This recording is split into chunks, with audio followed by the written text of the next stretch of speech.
The Texas justice system is messy, so let's break it down. You're listening to So You Got Arrested, the podcast that tells you what really happens after an arrest. Hosted by BRIC criminal defense attorneys, we talk to the people who've lived it, worked in it, and been shaped by it.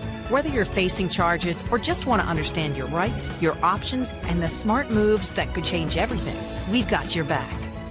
Scott, so once again, we're very fortunate and blessed to have one of our candidates for Bexar County DA coming in to speak with us on the podcast today. We have Mr. Oscar Salinas. Hey, how's it going? He's looking sharp today. I love that suit. I appreciate it. Yeah, he's the only one wearing a tie, so he's the most professional out of the three of us. This is as casual as I've ever been on the podcast. So we're getting ready for the holidays, the cold season. So, yeah. So we're excited to have you on.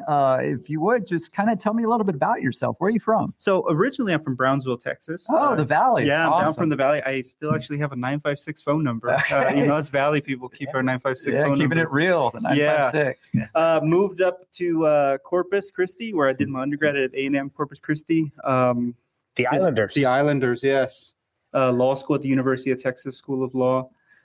See, growing up, I was a competitive Golden Gloves boxer. Really? That's awesome. I was 22 years old, yeah. Was there a specific weight class you were in? So when I first started, I was 112 pounds. Okay. Then I fought all the way up to 152. Yeah. I met my wife while I was still competing as a boxer. So, it's always funny because we're together still. We have two kids, Giovanni and Camila. And it's interesting because she met me as a competitive Golden Gloves boxer. Right. 19 years old, walking around 146 pounds.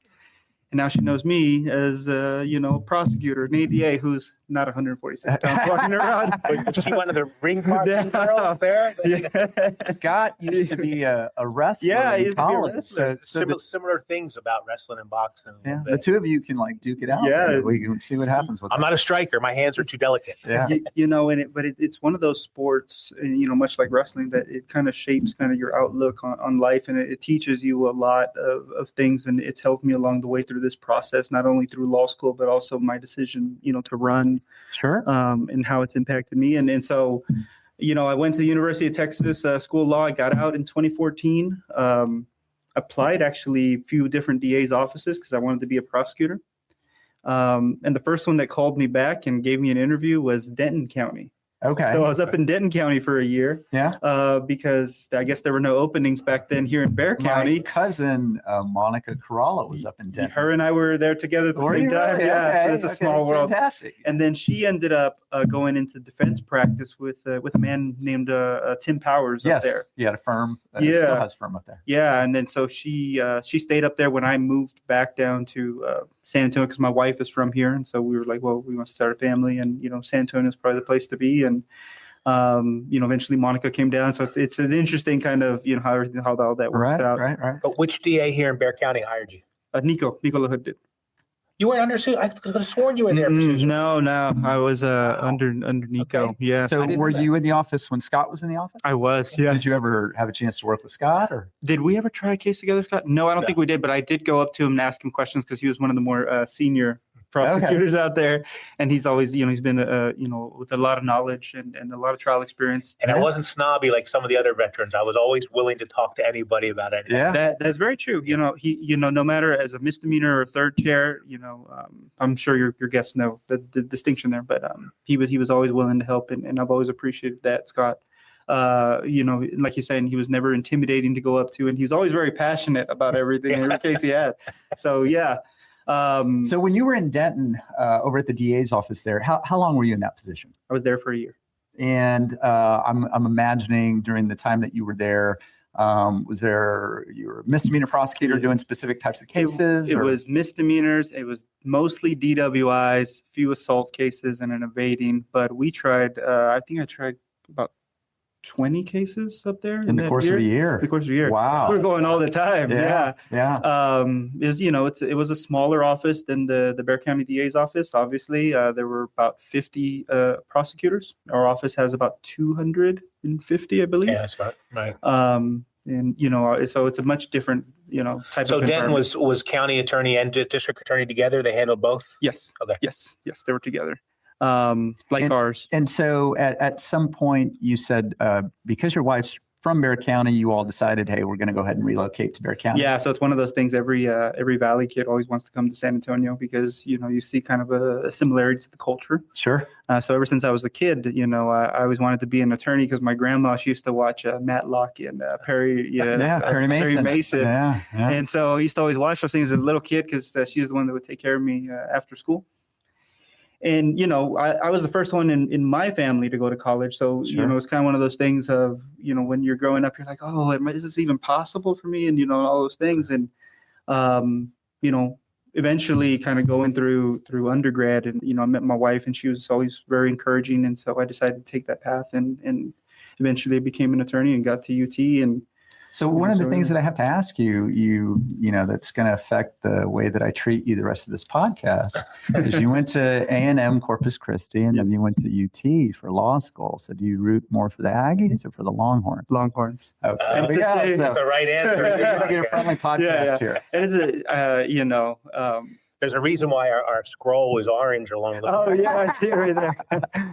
Yeah, I've got a son there on campus right now. Oh, nice. Yes. No. So then you relocate over here to the Bexar County DA's office, and what are you doing when you get to the DA's office? Oh, I get thrown into County Court 9. It was the misdemeanor trial court division. Okay. So mostly back then, because you couldn't get deferreds on DWIs Right. back then, we were trying DWIs pretty much all the time. Who was the judge then?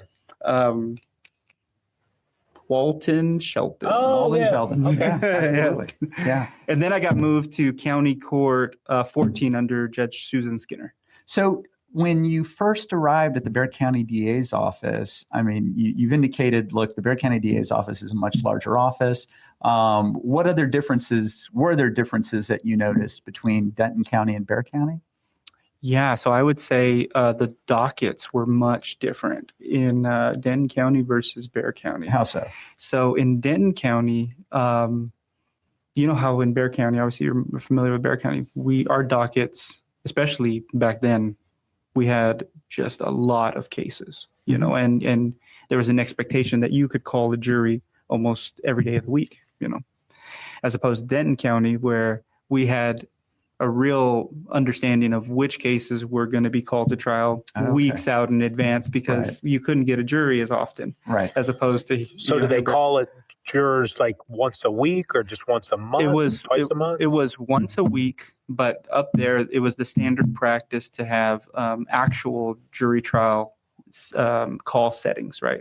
So it would be 2 weeks prior where you would confer and say, okay, this is your last attempt to try to get a plea negotiated. And after that, the court's not accepting any other pleas.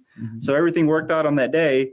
And if that one case didn't, well, you knew it was going to be tried 2 weeks from now. So it was a kind of a different type of, right. So for us as the state, as the prosecutors, we had, much more time to kind of prepare and get ready for those cases that were coming up. Yeah. Whereas Bexar County, you kind of just have to be ready to go. You got to be ready because there might be 20 cases on the docket and number 19 is going to be the lucky one that gets called, right? So that's a little And your advocates making sure that the officer who did the stop is actually working this week. Right. They're not on vacation or in service and all that. So, well, I would imagine that handling cases, under both systems in those different types of way, make you pretty versatile in terms of being able to get a case prepared and get ready for trial. Yeah, I think it was a good experience. I think every experience that I've had, not only here in Denton County, I was also an intern in Williamson County.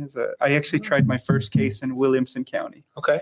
As a prosecutor, I got sworn in, and then that afternoon, good friend of mine who was my mentor as a prosecutor, his name's Joffrey Purrier, and he mentored me in Travis County, and then he went to work in Williamson County. And so UT had this deal where while you were waiting for bar results, you could work at a public service job, and the university would be paying you while you're waiting for those bar results. Oh, nice. And so that worked out. Yeah, it was actually ended up getting paid a little more than I got paid when I started working at Denton County. Which the whole day I took a pay cut when I got my. It's like NIL for the athletes today. You take a pay cut to go pro. Yeah, and so I get news that I passed the bar. They swear me in. That same day, try our first case. I forgot the guy's name. Pedro Elizondo. And it was a DWI. He had already been to prison once before for DWI. So did you by felony? It was. And he crashed out on 35 and beer cans went all over the highway. And, he was, of course, stumbling out. Obviously, that's why they, let me try that case with Joffrey. And he ended up getting back guilty and pretty quick. And so kind of that experience. The beer cans means that he, drank a long time. Yeah. It wasn't a fresh beer can. Well, it means he's constantly drinking. Yeah.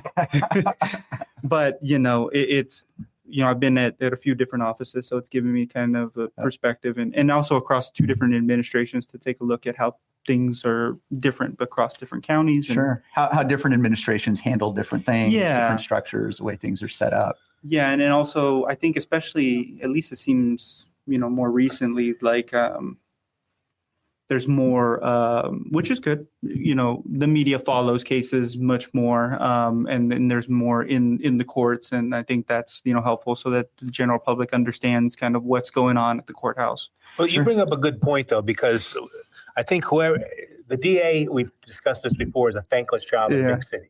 Okay, and so Nico was good about handling the administration. This administration currently has kind of got into a battle with some of the media people. Mm-hmm. What are you going to do to foster, to make it so you guys aren't getting, because I think to some extent, the DA's office has gotten unfairly treated by the media.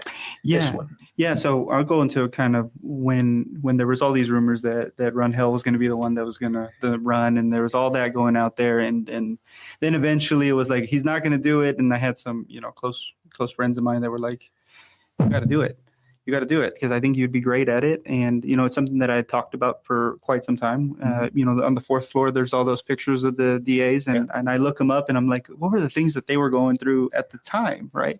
And it's interesting, right?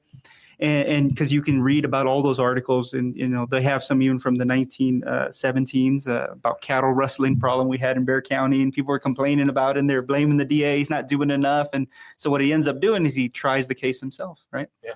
And so I say that, right, to all these people are telling me, and of course I'm thinking, well, I gotta wait because I'm not old enough, right? I'm not old. That's the question you're going to get. I'm going to get that question. I was expecting you guys to ask me.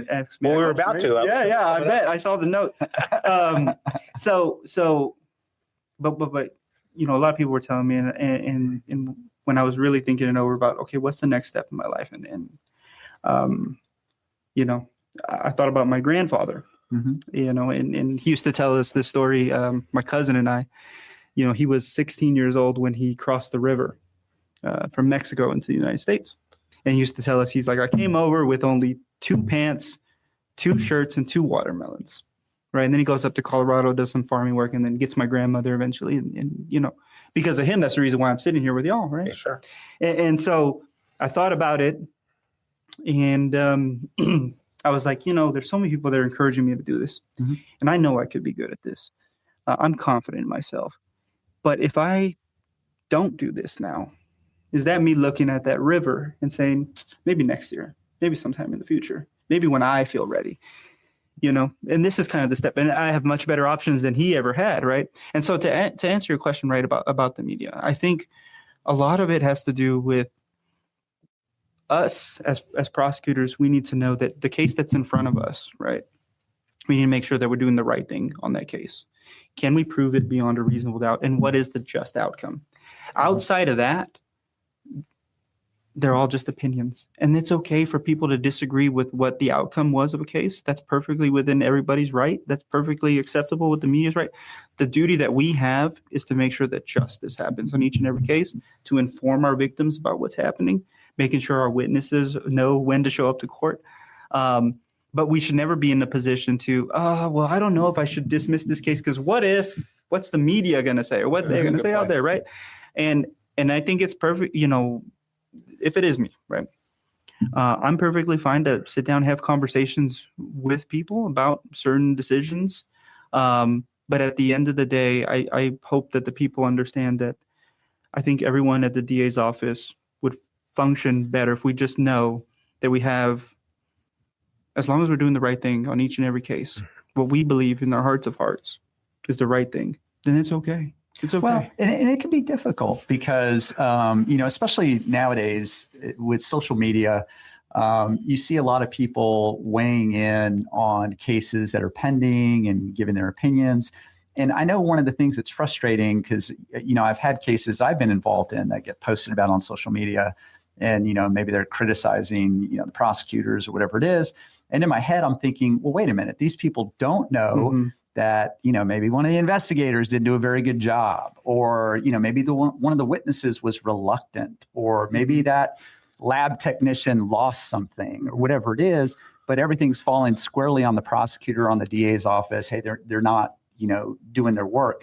I think a lot of criticism comes from just a misunderstanding of how cases work, how the criminal justice system operates, and and what happens once you get in front of that jury and you're forced to prove things beyond a reasonable doubt. Right. I think one of those things that's important for the public to understand, and I think that maybe we as prosecutors or as an office need to do better about explaining, is that just because an arrest is made or a case is filed doesn't mean that game over. All right, we got them. There's more that goes into that process. That not only is it making sure that each and every witness is credible, but can we prove this case beyond a reasonable doubt? Is there enough? What is the actual just result? But, as far as, you bring up a good point, you get outside opinions about cases that are pending or bits and pieces. I think that what's important is that the prosecutors that are in the office need to understand that there's an administration, there's a level of higher ups that respect the decisions that are being made by the people below. And I think we a lot of times we hear about this backlog issue that's in the news, right? Yeah, we hear it. It's kind of a big thing, right? Yeah. But I think so much of that is we need to look at kind of what is the root cause of that, right? The internal health of the office. And in my opinion, a lot of that has to do with the office morale. It's got to do with training of the prosecutors, especially our newer ones, and mentoring. But to your point also, it's the prosecutors need to know that you trust their judgment. Right. Because the prosecutors at the, especially at the line level, are the ones that know the facts the best out of anyone else, in the office. If you're an intake prosecutor, you got 300 files in your office, and you feel like any kind of close call, you need to run up the chain before you make a decision, you ain't going to get caught up on that backlog. Correct. Right. That creates that backlog. And you obviously know it pretty well. Scott is, back in the day, say it that way, is, I had to go to Denton County because there weren't openings, they didn't have a spot for me. Yeah, you're right. And nowadays it's a little different. And so we need to kind of understand, well, what is the reason behind that and how do we fix that? And I truly believe once you start fixing that, kind of the dominoes start to fall, and we can start to address these backlog issues, and making sure that, most importantly, we need to make sure that, the victims and witnesses are informed about what's going on at the courthouse and the case is pending.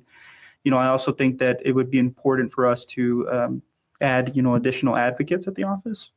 And if you could just explain, for the audience, what's an advocate?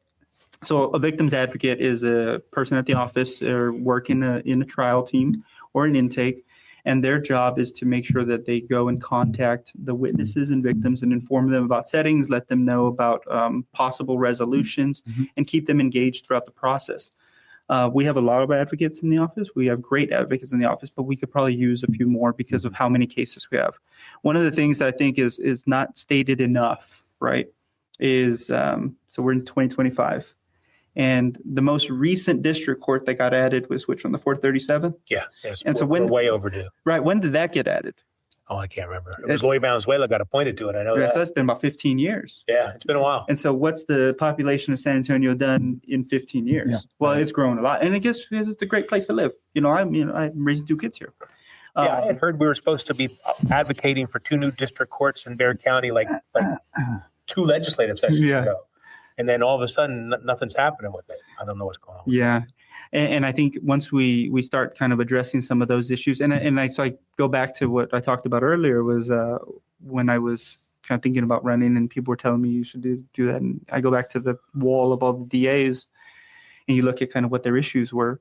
I think, if it is me, and my picture's on that wall and someone looks in the future, they'd say his issue at the time was a growing population with limited resources, and how do we make sure that the system continues to work, effectively and efficiently? I think that's the issue of our time, of my time, and it's a matter of like what do we do? And I think it's there's a lot of different things that we can do immediately, but there are some things that are going to take time. And I don't, I hope that no one expects, January 2nd of 2027, DA's office, is fixed and the backlog's done and everything's great. Voters are known for being very patient and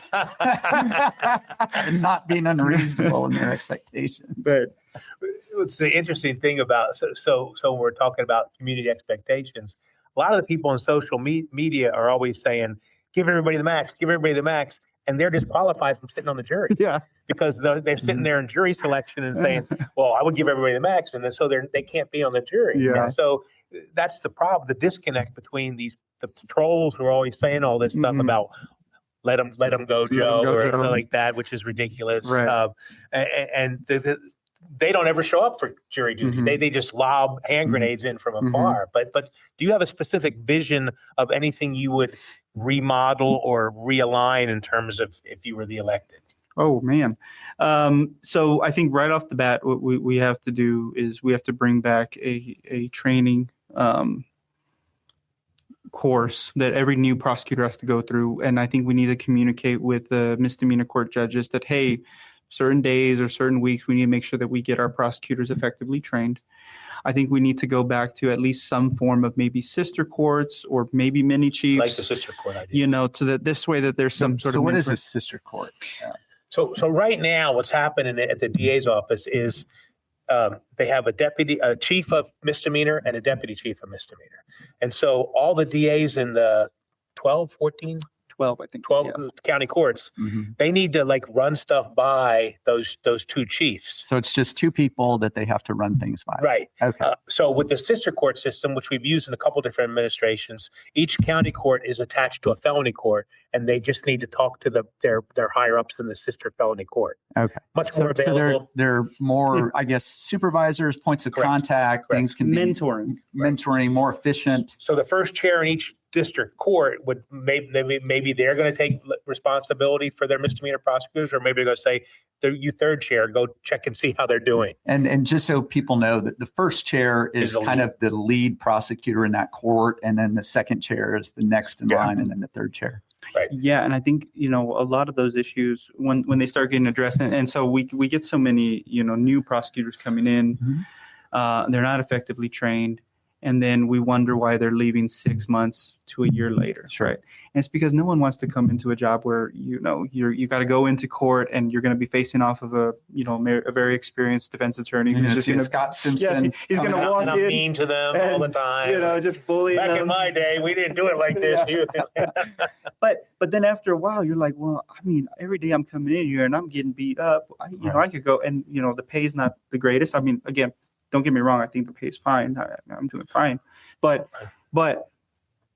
eventually people start looking for other things. Whereas we probably are losing some very good prosecutors who could have become career prosecutors at the office because they just weren't effectively trained at the beginning. Didn't have that mentorship like we had back when we were coming up. And you could go and ask someone like Scott, like, hey, I got this issue. Can you help me out? Because you've probably done this, a few more years than me. Well, you don't want to feel like you're kind of left all alone. Right. Like you don't want to feel like you're on an island and you're kind of drowning and there's nobody there. You want to feel like, hey, I've got somebody.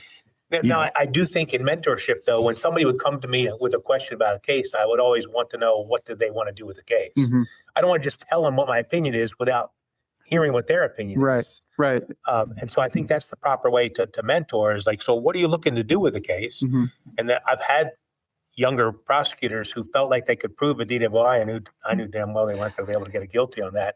But if I told them just to dismiss it, they wouldn't have learned from it. And they tried it and got a not guilty. You may disagree with that idea. No. But you're supposed to make your mistakes in misdemeanor. So by the time you get promoted into felony, you're not making mistakes anymore. Where the stakes are higher. Where the stakes are higher, right? Yeah, and that's the thing is that eventually, if you don't adequately and effectively train the younger prosecutors, then they get promoted into felony. They get promoted to that second, first chair. And we're all wondering, well, why are some things not getting prosecuted effectively or efficiently? Well, it's because it started at the beginning. I think another thing that needs to maybe be improved upon is that, like we were talking about right now, is that everyone needs to feel like our decisions will be backed and that we don't need to run everything up by the chain. If a case needs to be rejected or dismissed because we can't prove it beyond a reasonable doubt, then guess what? That's okay. Right. That's the job of the district attorney's office. We shouldn't be worrying about numbers and things like that. As long as you feel like you can go explain why you did it, you should feel good about it. Because the danger, of course, right, is let's say you have 5 cases in front of you, and last week you had to dismiss a few cases because you couldn't prove them beyond a reasonable doubt. And you're looking at these 5 in front of you and you say, you know what, I can't prove these beyond a reasonable doubt. The just thing is to dismiss them, to reject them. The danger of focusing something on numbers is, well, I dismissed, a few last week, so I got to wait till we make the decision on these and, things like that. And that's the danger, right? And I think those. But I did used to do that when I was a misdemeanor prosecutor. Like, I've already dismissed 2 cases this month. Let's reset it. That's my limit for this month. Because you don't want to look like an idiot, though. Right. It's hard. But again, I think, Scott, what do you always say? What is the prosecutor's obligation? To do justice. To see that justice is done. Right. But they could get justice next month. That's good. But again, it goes to that issue of like, what we're talking about, the issues of our time, right, is we have an expanding population, limited resources. Those cases, they keep coming. And that's kind of the intake monster that we have, is that cases will always keep coming. And so we have to focus and make the most efficient and effective decision that we can today. Sure. One of the things I used to tell my younger prosecutors is, so when they would complain about the DA kowtowing towards public perception, right? And they say, well, we shouldn't care what the public thinks. I'm like, yeah, but if our boss doesn't get reelected, then somebody else comes in that's not as willing to work with us as they are, then that didn't help the situation, did it? So we can't pretend that public perception isn't one of the most important things to an elected DA. Right, but I think what we were talking about is there's public perception, and then there's troll perception, right? I guess that's the important distinction, right? You're right. And so, can the public, can we as an office, if it is me and as an elected official, be able to convey to the public that, look, you're not going to agree with every decision that we make at the office. That's just the reality. It's a tough position. Right. You're never going to make everybody happy. Right. And we as a office, myself, I have to be okay with that. And I am, because as long as I can, go to sleep every night and think, I tried to do the best that I can with each and every case, then it's okay. I think that's kind of the important thing that I want to make sure that we convey, because if we're trying to make sure that we please the trolls, well, you're never going to please the trolls, You're right. You're 100% right. And that's the interesting thing about it. I think that, like I said, our community is a great community. I'm here and I plan to stay here. My 2 kids, go to school here and do great things. And I hope to make the office the best that it can be. Not only for them, but for everyone. And you're challenging all the other candidates to a boxing match. Yeah. I think I told someone today, I said, man, I wish this was a real foot race, because then I think I could beat every single one of them. Unless, Shannon's a little faster than me, but I'm not sure, or Melly or someone. We're coming up on the end. So what did you want out there? What do you want the public to know about you that hasn't been said so far today? I hope that the public knows that what we need at the office is someone that's been a line prosecutor, and that's been a line prosecutor for over a decade, and has been one recently, that understands the challenges of the office, the issues that each and every prosecutor goes through, understands the way the court system works, has an idea of where the office should be, not only today, but for the future, has the ability to not only accept criticism and appreciate it, because that's the point of a functioning democracy, right? But also be able to work with not only the people that work in the district attorney's office, but also other outside agencies, law enforcement, the county commissioners, to make sure that this office can be the most effective office that it can be. Like I said, I'm not saying I'm perfect, but I understand that. I hope to surround myself with chiefs that can tell me when I'm wrong. because that's also the point of this, is that this is a collective effort. It requires the entire community to make sure that, because we all want the same thing. Right. You're only going to be as good as the people that you surround yourself with. Right. And we are only, we all want the same thing, all of us in this room. And that's to make sure that we have a safe Bexar County, an effective district attorney, and one that the public can look at and say, they're doing the best that they can. Mm-hmm. They're not perfect, but they're doing the best that they can because they're looking and pursuing justice. And if they ever have a cure for male pattern baldness, I wouldn't mind that either, but may not be in my lifetime. All right. Thank you so much for coming. Thank you guys for having I appreciate me. you coming on. Yeah, no, Thank thanks, you so guys. much. I appreciate it so much. It was nice meeting you, and good luck on your candidacy. Do you have a website? Do you have any kind of social media that you want to promote? Do you want to? So I have a TikTok. I have my. So let's go through it. What is your TikTok so that the people can find you? I think it's Oscar Salinas for DA. Okay, awesome. My wife is my campaign manager. She handles all that stuff. I think I have an Instagram, Oscar Salinas for DA, for Bexar County DA, and I have a website, Oscar Salinas for DA. And if people want to donate, they can just go to the website. They go to the website, and there's a Salinas. Salinas. No period between just Oscar Salinas. Okay. For Say DA. it one more time. Oscar Salinas for DA. 4 written out, not the number 4. For D written out. Yeah. Okay. And then DA. Okay. Yeah. Perfect. Fantastic. People go look him up. You've heard his take on some issues. Go do your research, find out more about him, and visit his website. And we thank you for coming on. Thank you. Yeah. And if anyone else wants to reach out and email me about a question, I'm more than happy to answer those questions too. Is there an email address? Oscar Salinas for DA at gmail.com. There's a recurring theme here. Yeah. So it works. Yeah, there you go. Thank you for coming Thank you on, guys. I Oscar. appreciate it. Thank you. Thanks for listening to So You Got Arrested. If you found this podcast helpful, share it with someone who needs to hear it. For more legal insights and real talk from the front lines of the Texas justice system, follow us and subscribe. And remember, Brick Criminal Defense has your back. For more information, visit us at brckdefense.com.